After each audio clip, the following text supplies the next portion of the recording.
The Suzuki Jimny, with its delightful little 1.3 engine in a bit of a larger scale body, is going to have to be doing a fair bit of work. So we want to keep it running cool and smooth. No, it is not a cup of tea. That is the radiator fluid in the expansion tank. It's looking a bit nasty. So we're going to have a go at replacing that today. The radiator drain plug is that little thing down the bottom there. It's my massive finger, and that's where we want to be getting rid of the old bad stuff. Got a big old tub underneath to catch any bad juices that come out. I've opted for the official Suzuki Jimny drain bucket in body coloured finish, just to give us that professional look, and you can obviously find yours at your nearest dealership. Underneath the vehicle to get a better view of things, it's probably where I get face full of dangerous chemicals, but again you can see where that drain plug is, and we're going to open that up.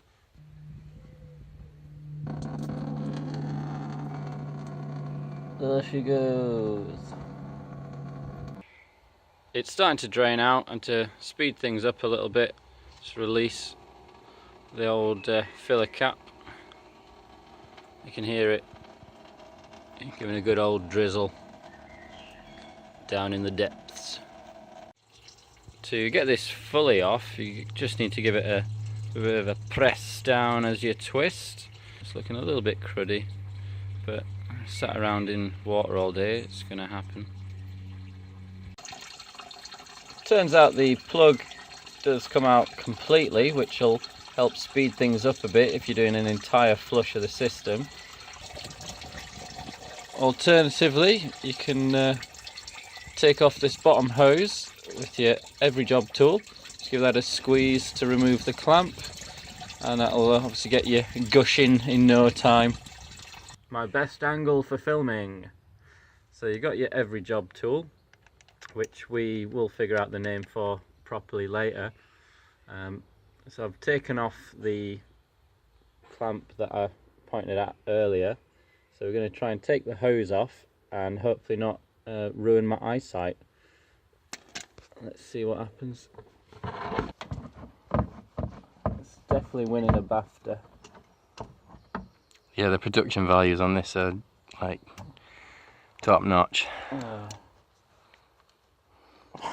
I bet Steven Spielberg had a dog on his shoulder. All through Titanic, Steven Spielberg had a dog on his shoulder. That's what I heard. Did you not know that? Oh, it's coming. Spooge.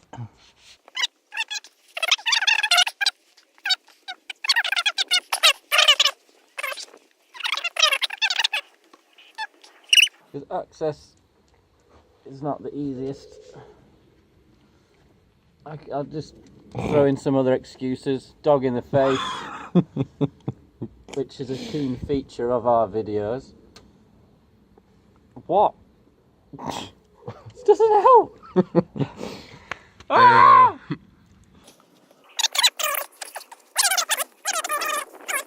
Okay, finally. 3 minutes in, we're getting there.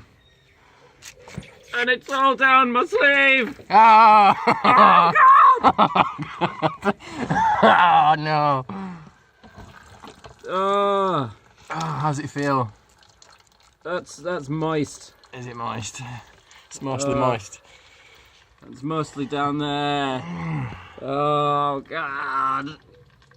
For about 3 millilitres of fluid in the tub. So that's kind of an idea of, without any perspective, a volume of liquid in a particular condition. So that's just what's out of the radiator. Obviously, to do a proper flush, we need to get it out of the engine block as well. So we need to get the engine started, get it up to temperature, but be filling up with just water to start with, just to get it all flushed out before we put some proper coolant back in. On with the pipe, John.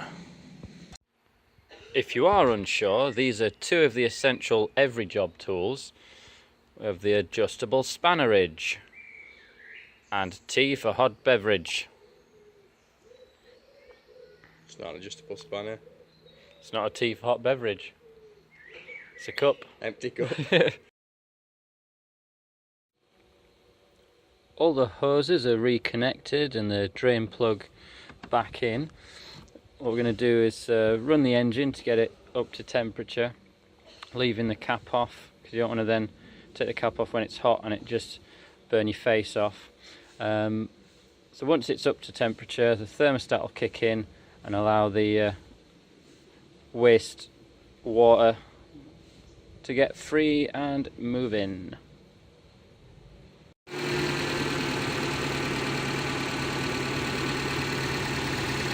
Bubbly, bubbly.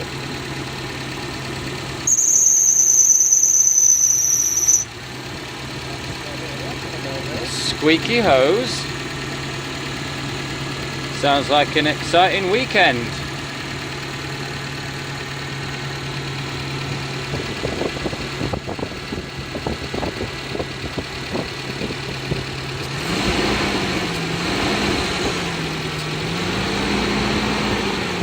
Not a bad sound for a 1.3.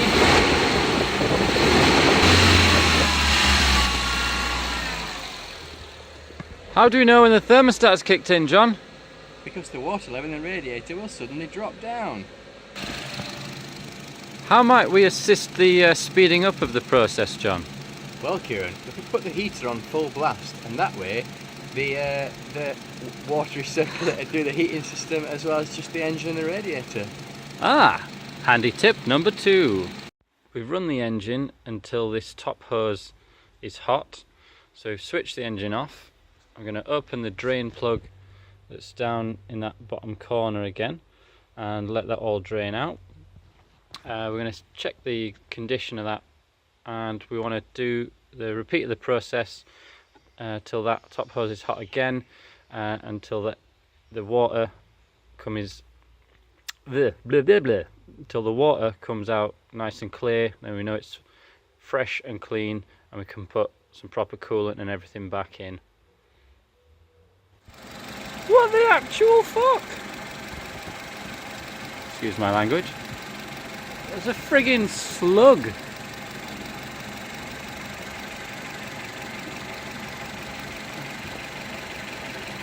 What? I bet it's lived in that hose pipe. And I've now got a slug in my radiator. And it's alive. That's a problem. I don't want slug in my engine.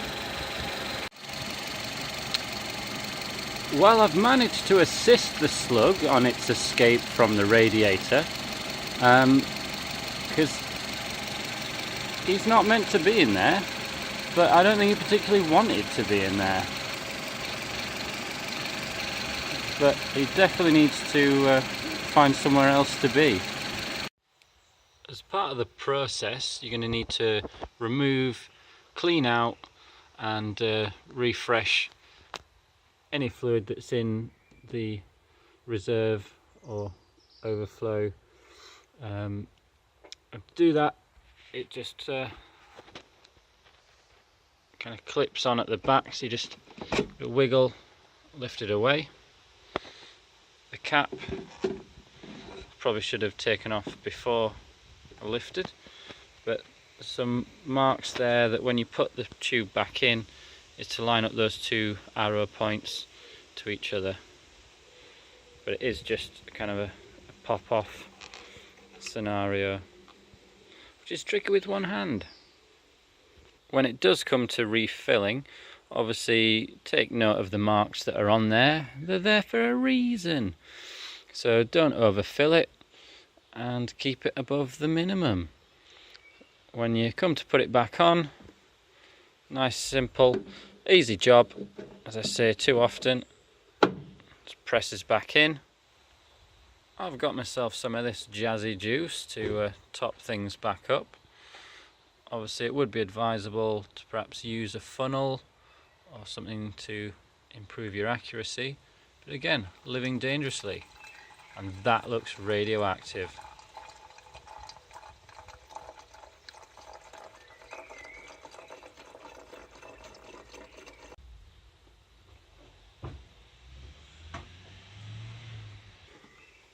And just pop that on, again making sure those marks line up. And onwards with the refill.